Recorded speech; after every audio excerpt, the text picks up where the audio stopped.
छात्र छात्राओं नमस्कार। महाराजा सूरजमल पीजी महाविद्यालय के ऑनलाइन डिजिटल क्लास में फिर से आपका एक बार बहुत बहुत धन्यवाद। छात्रों, इसमें अपनी जो बीए पार्ट फर्स्ट है, जो बीए पार्ट फर्स्ट में फर्स्ट पेपर चलता है विश्व का प्रादेशिक भूगोल।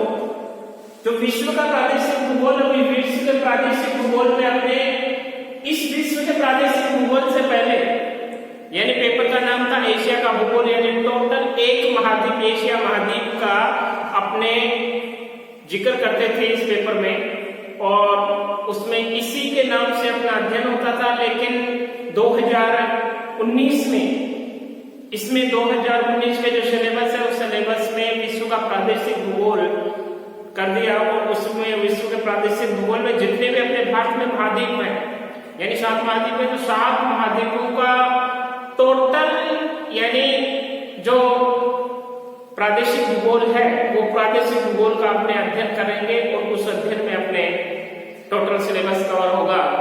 तो अपने इसमें जो एशिया महाद्वीप का बात कर रहे थे, तो इस एशिया महाद्वीप में अपने विश्व का प्रादेशिक भूगोल की बात करते हैं। विश्व का प्रादेशिक भूगोल में अपने टॉपिक चल रहा था ऑस्ट्रेलिया तथा न्यूजीलैंड। तो ऑस्ट्रेलिया की बात करें तो ऑस्ट्रेलिया में अपने आज जो अपना जो टॉपिक है वो है एग्रीकल्चर ऑफ द ऑस्ट्रेलिया, यानी ऑस्ट्रेलिया में कौन कौन सी कृषि होती है, कौन कौन सी फसल होती है तथा उन फसलों का क्या क्या वेटेज है और कितने प्रतिशत मात्रा में उत्पादन होता है, और ऑस्ट्रेलिया में उसका विश्व में कौन सा स्थान है, उसका आज अपने अध्ययन करने जा रहे हैं। तो अपना आज जो अपने ऑस्ट्रेलिया में कृषियों की भूमि का प्रतिशत काफी कम है, यानी जो ऑस्ट्रेलिया महाद्वीप है, ऑस्ट्रेलिया महाद्वीप में कृषि योग्य भूमि का प्रतिशत काफी कम है। इसके 2 रीजन है। एक तो क्या, इसका क्षेत्रफल भी काफी कम है, क्षेत्रफल की दृष्टि से सबसे छोटा महाद्वीप है, तथा एक इसका दूसरा कारण यह भी है क्योंकि यहाँ पे क्या है, डेजर्ट एरिया यानी मकर रेखा इसके मध्य से गुजर रही है। तो यहाँ का जो एरिया है वो मरुस्थलीय क्षेत्र ज्यादा है, और मरुस्थलीय क्षेत्र ज्यादा होने की वजह से यहाँ पर क्या है कि एग्रीकल्चर यानी कृषि भूमि का जो प्रतिशत है वो काफी कम है। तो ऑस्ट्रेलिया में कृषियों की भूमि का प्रतिशत काफी कम है। ऑस्ट्रेलिया में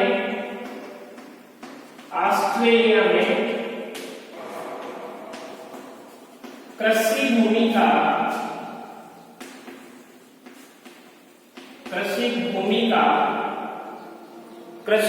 का ऑस्ट्रेलिया में कृषि भूमि का प्रतिशत काफी कम है। प्रतिशत काफी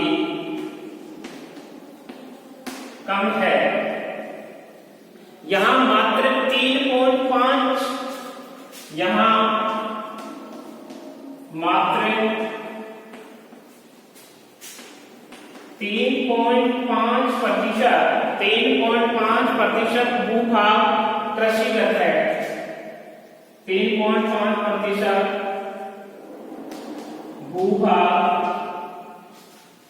भूभाग कृषिगत है।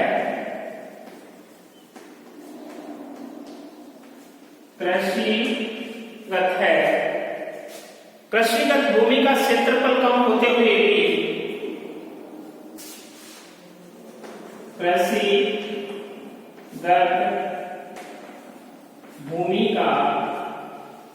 कृषिगत भूमि का क्षेत्रफल कम होते हुए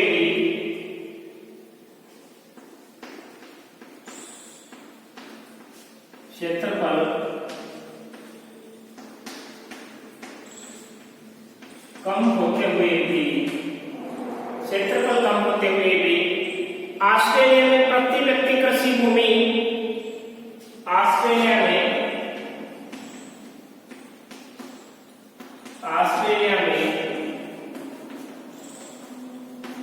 प्रति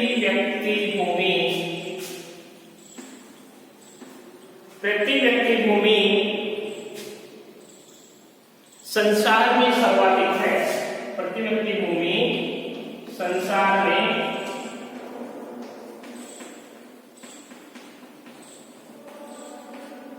सर्वाधिक है, संसार में सर्वाधिक है।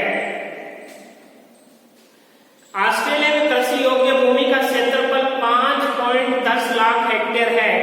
और यह प्रति व्यक्ति फसलगत भूमि 2.5 हेक्टेयर है। कृषि घनत्व एक व्यक्ति प्रति वर्ग किलोमीटर है। यहाँ का जो कृषि घनत्व है यानी ऑस्ट्रेलिया का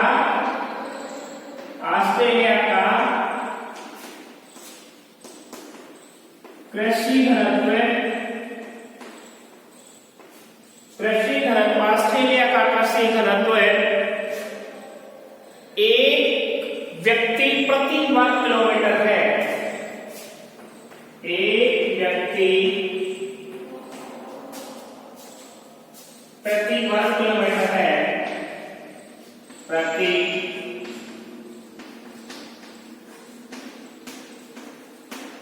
वर्ग किलोमीटर है। प्रति वर्ग किलोमीटर है।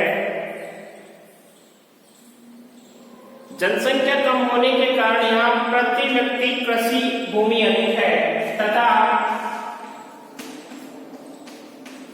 जनसंख्या अधिक होने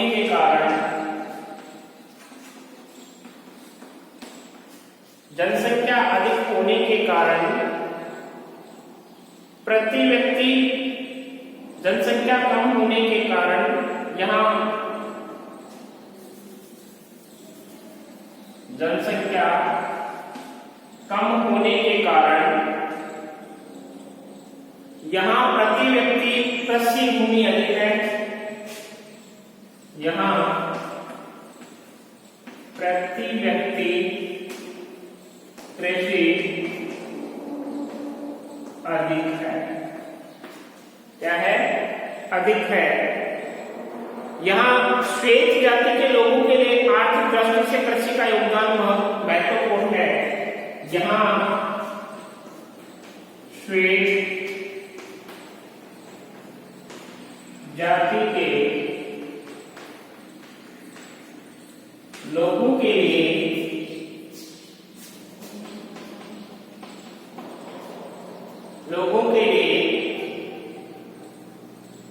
आर्थिक दृष्टि से कृषि का योगदान आर्थिक दृष्टि से कृषि का योगदान महत्वपूर्ण है।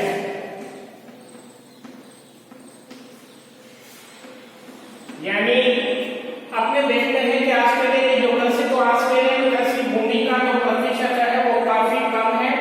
यहाँ मात्र 3.5 व्यक्ति 3.5% भूभाग पर क्या होती है? कृषि होती है। और कृषिगत भूमि का क्षेत्रफल कम होते हुए भी यानी कृषिगत जो कृषि करने योग्य भूमि है उसका क्षेत्रफल कम होते हुए भी ऑस्ट्रेलिया में जो प्रति व्यक्ति भूमि संसार में सर्वाधिक है। यानी प्रत्येक व्यक्ति के संसार में सर्वाधिक जो भूमि आ रही है, जो भूमि का औसत आ रहा है वो सर्वाधिक किसमें? ऑस्ट्रेलिया में है। ऑस्ट्रेलिया का कृषि घनत्व एक व्यक्ति प्रति वर्ग किलोमीटर है। यानी एक व्यक्ति प्रति वर्ग किलोमीटर क्षेत्र के हिसाब से यहाँ का जो घनत्व है तथा जनसंख्या कम होने के कारण यहाँ की प्रति व्यक्ति कृषि अधिक है। और यहाँ श्वेत जाति के जो लोग हैं वहां पे आर्थिक दृष्टि से कृषि का योगदान महत्वपूर्ण है। यानी याद रखने योग्य बात है। यानी जितने भी यानी क्षेत्रफल की दृष्टि से सबसे छोटा, अब क्षेत्रफल की दृष्टि से सबसे छोटा है और जनसंख्या बहुत ही कम है। अब जनसंख्या कम होने के कारण यहाँ की जो प्रति व्यक्ति जो घनत्व है वो भी कम पाया जाता है। अब प्रति व्यक्ति घनत्व तो कम है लेकिन जो कृषि घनत्व की बात करें तो कृषि घनत्व यहाँ सर्वाधिक यानी संसार में सर्वाधिक पाया जाता है। अब अपने बात करते हैं कि कृषि फसलों की बात करें तो उसमें सबसे पहली जो फसल है वो है गेहूं। यानी पहली फसल है गेहूं, व्हीट, WHEAT व्हीट। अब जो गेहूं की बात करें तो गेहूं संसार में सर्वाधिक बोया जाता है। तो सबसे पहले अमेरिका का नाम आता है लेकिन अमेरिका के बाद में अपने ऑस्ट्रेलिया में गेहूं की कृषि का इतिहास नवीन है। ऑस्ट्रेलिया में गेहूं की कृषि का इतिहास काफी नया है। ऑस्ट्रेलिया में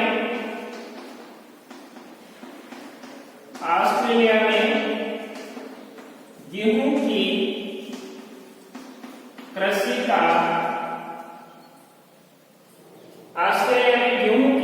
का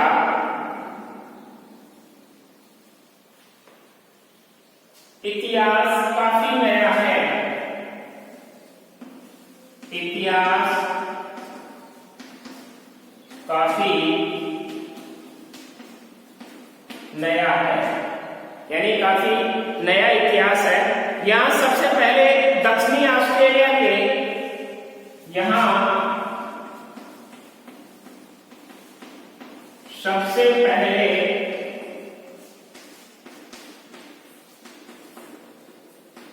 दक्षिणी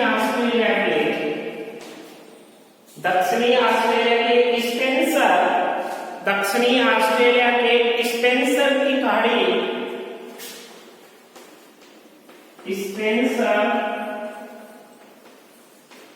स्पेंसर की खाड़ी तथा सेंट विसेंट के तटों पर बोया गया था। स्पेंसर की खाड़ी तथा सेंट विसेंट के तटों पर गेहूं बोया गया था। यानी सबसे पहले गेहूं ऑस्ट्रेलिया में बोया गया। दक्षिणी ऑस्ट्रेलिया में स्पेंसर की खाड़ी है, उस स्पेंसर की खाड़ी के पास में सेंट विसेंट के तट है। उस सेंट विसेंट के तटों पर इसको क्या किया गया था? बोया गया था। और 19वीं सदी में अंग्रेजों द्वारा बड़े पैमाने पर गेहूं की कृषि प्रारंभ की गई तथा 19वीं शताब्दी में अंग्रेजों के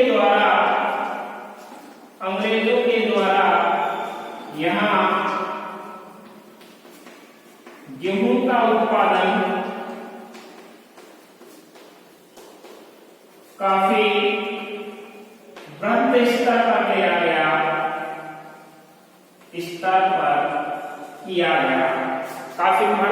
पर किया गया। लेकिन 20वीं सदी में ऑस्ट्रेलिया में गेहूं की कृषि का तीव्र गति से विकास हुआ था तथा 20वीं शताब्दी में यहाँ गेहूं का काफी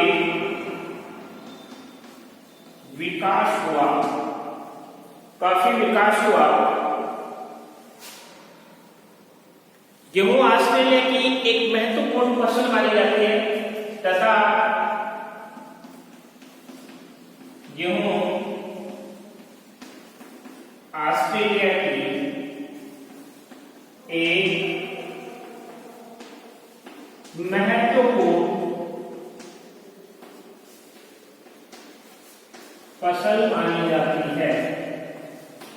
एक महत्वपूर्ण फसल मानी जाती है। ऑस्ट्रेलिया में कुल कृषिगत भूमि के लगभग 25% क्षेत्र पर गेहूं की कृषि की जाती है। यानी ऑस्ट्रेलिया के कुल क्षेत्र पर, यानी ऑस्ट्रेलिया के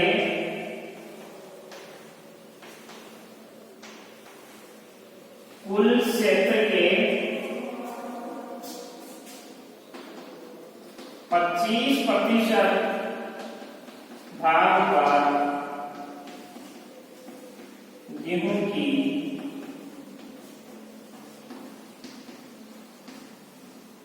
कृषि की जाती है, यानी गेहूं की कृषि की जाती है। विश्व के कुल गेहूं उत्पादन का 4.0 गेहूं ऑस्ट्रेलिया से उत्पन्न होता है। यानी विश्व के कुल गेहूं का 4.0% गेहूं उत्पादन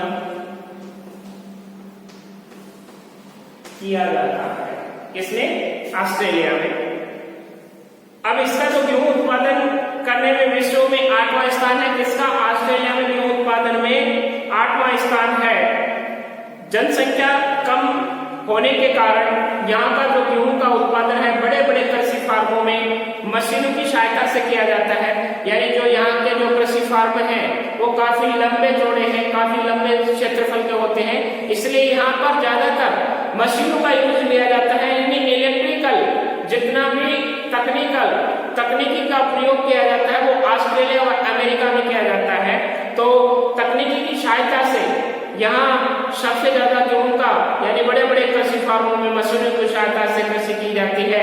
और ऑस्ट्रेलिया के जो दक्षिणी पूर्वी भाग में जो ऑस्ट्रेलिया के जो दो क्षेत्र हैं जहाँ पर गेहूं का उत्पादन अधिक होता है वो दो क्षेत्र हैं।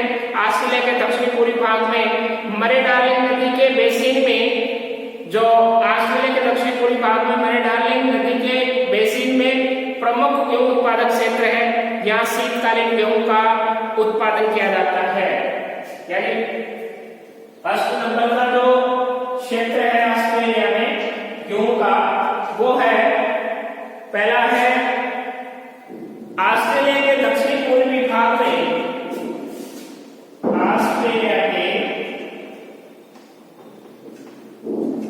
दक्षिणी पूर्वी भाग में, ऑस्ट्रेलिया के दक्षिणी पूर्वी भाग में मरे डार्लिंग नदियों के बेसिन, मरे डार्लिंग नदियों के बेसिन के में प्रमुख गेहूं उत्पादक क्षेत्र है। बेसिन में प्रमुख गेहूं उत्पादन क्षेत्र है। यहां शीतकालीन गेहूं का उत्पादन किया जाता है। मुख्य रूप से यहां शीतकालीन गेहूं का उत्पादन किया जाता है। दूसरा जो क्षेत्र है वो दूसरे क्षेत्र का नाम है दक्षिणी पश्चिमी भाग।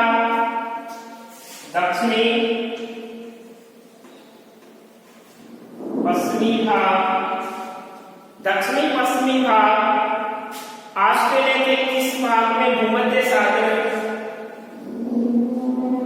ऑस्ट्रेलिया के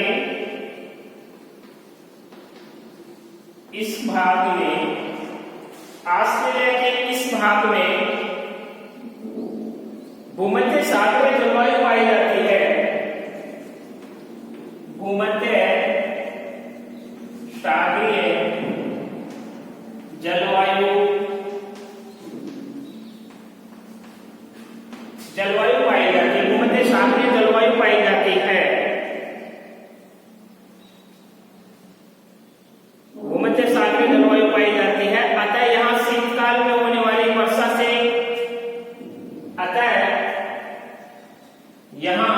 शीतकाल में होने वाली वर्षा से गेहूं का क्या किया जाता है, उत्पादन किया जाता है। गेहूं का जो सर्वाधिक उत्पादन न्यू साउथ वेल्स प्रांत में होता है। यानी ऑस्ट्रेलिया का जो सर्वाधिक गेहूं उत्पादन क्षेत्र है वो है New South Wales. New South Wales में सर्वाधिक गेहूं का क्या किया जाता है, उत्पादन किया जाता है। और अब इसके बाद में जो सेकंड है, यानी गेहूं का जो सर्वाधिक उत्पादन न्यू साउथ वेल्स प्रांत में होता है। कनाडा तथा अर्जेंटीना के पश्चात ऑस्ट्रेलिया तीसरा वर्ल्ड एरिया देश भी माना जाता है। यानी कनाडा और अर्जेंटीना के पश्चात अब इसके बाद में दूसरी फसल है, जिसके बाद में दूसरी फसल है मक्का।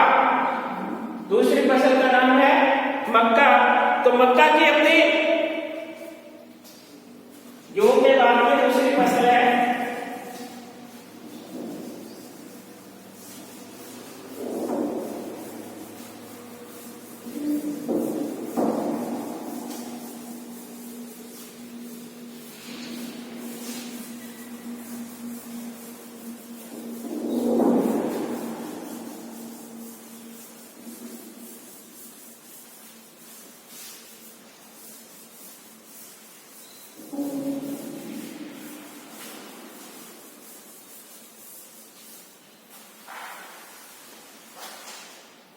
के बाद में जो यानी गेहूं के बाद में दूसरी फसल है मक्का।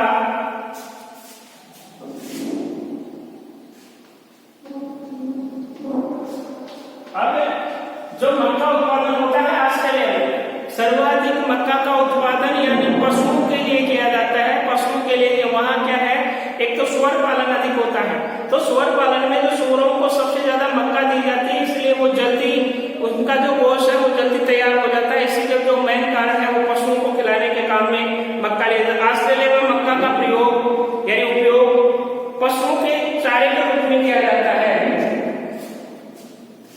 ऑस्ट्रेलिया में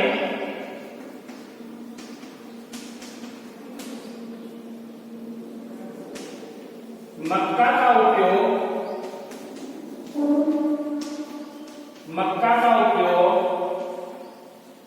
मुख्य रूप से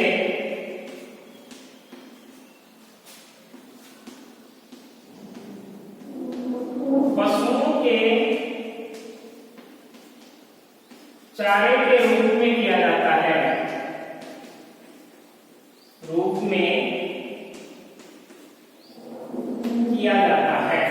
पशुओं के चारे के रूप में किया जाता है। यहाँ पशुपालन में मक्के की अच्छी खपत होती है। यहाँ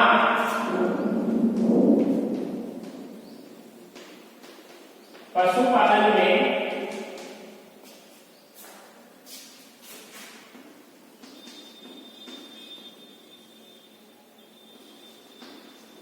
मक्का के चारे की अच्छी खपत होती है। चारे की अच्छी खपत होती है। ऑस्ट्रेलिया में न्यू साउथ वेल्स तथा क्वींसलैंड,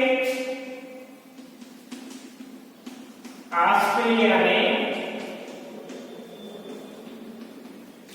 न्यू साउथ वेल्स तथा क्वींसलैंड, न्यू साउथलैंड तथा क्वींसलैंड में मक्का का उत्पादन काफी अधिक होता है।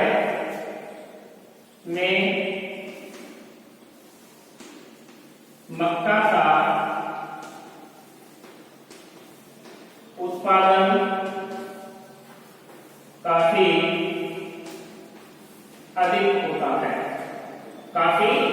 अधिक होता है।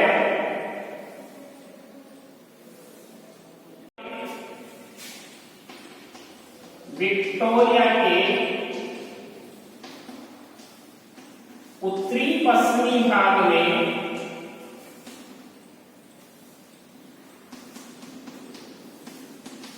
विक्टोरिया जो झील है, विक्टोरिया झील के उत्तरी पश्चिमी भाग में मक्के की कृषि काफी अधिक की जाती है। मक्का की कृषि काफी अधिक की जाती है। मक्का की कृषि काफी अधिक की जाती है। यहाँ मक्का का उत्पादन कम तथा उपयोग अधिक होता है। ऑस्ट्रेलिया में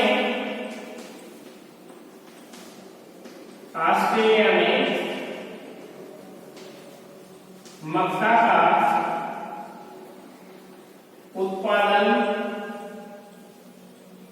कम तथा उपयोग अधिक किया जाता है। यानी उत्पादन कम होता है लेकिन उपयोग काफी अधिक होता है। उपयोग अधिक होता है। यहाँ दक्षिणी अमेरिका में मक्का आयात करना पड़ता है। यहाँ दक्षिणी अमेरिका से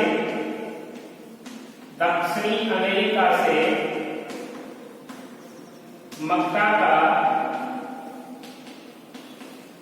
आयात भी करना पड़ता है। आयात भी करना पड़ता है। इस मक्का के बाद में नेक्स्ट है यानी कपास। कपास उत्पादन में ऑस्ट्रेलिया का स्थान नगण्य माना जाता है।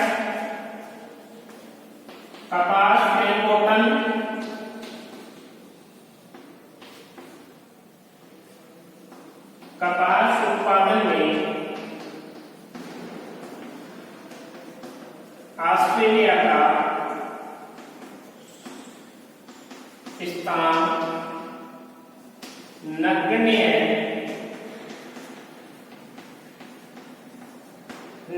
माना जाता है, न के बराबर है।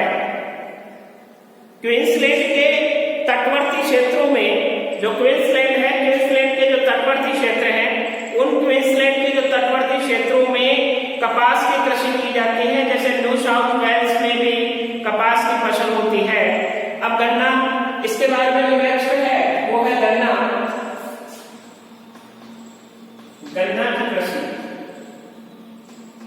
कैनी शुगर, तो कैनी शुगर की बात करें अपने, तो ऑस्ट्रेलिया में गन्ना की कृषि बड़े बड़े कृषि फार्मों में मशीनों की सहायता से की जाती है, क्योंकि जो वहां के फार्म हाउस है वो काफी क्षेत्र की दृष्टि से काफी विस्तृत एरिया में फैले हुए हैं। अब काफी विस्तृत एरिया में यदि फार्म फैले हुए हैं, कृषि है, तो उसमें जो श्रमिक है, श्रमिक काम नहीं कर पाते। अब श्रमिक काम नहीं कर पाते तो उसकी जगह क्या, जितना भी जो अपना इंजीनियरिंग का उपयोग होता है वो सबसे ज्यादा ऑस्ट्रेलिया तथा अमेरिका में किया जाता है। किसमें? कृषि कार्य।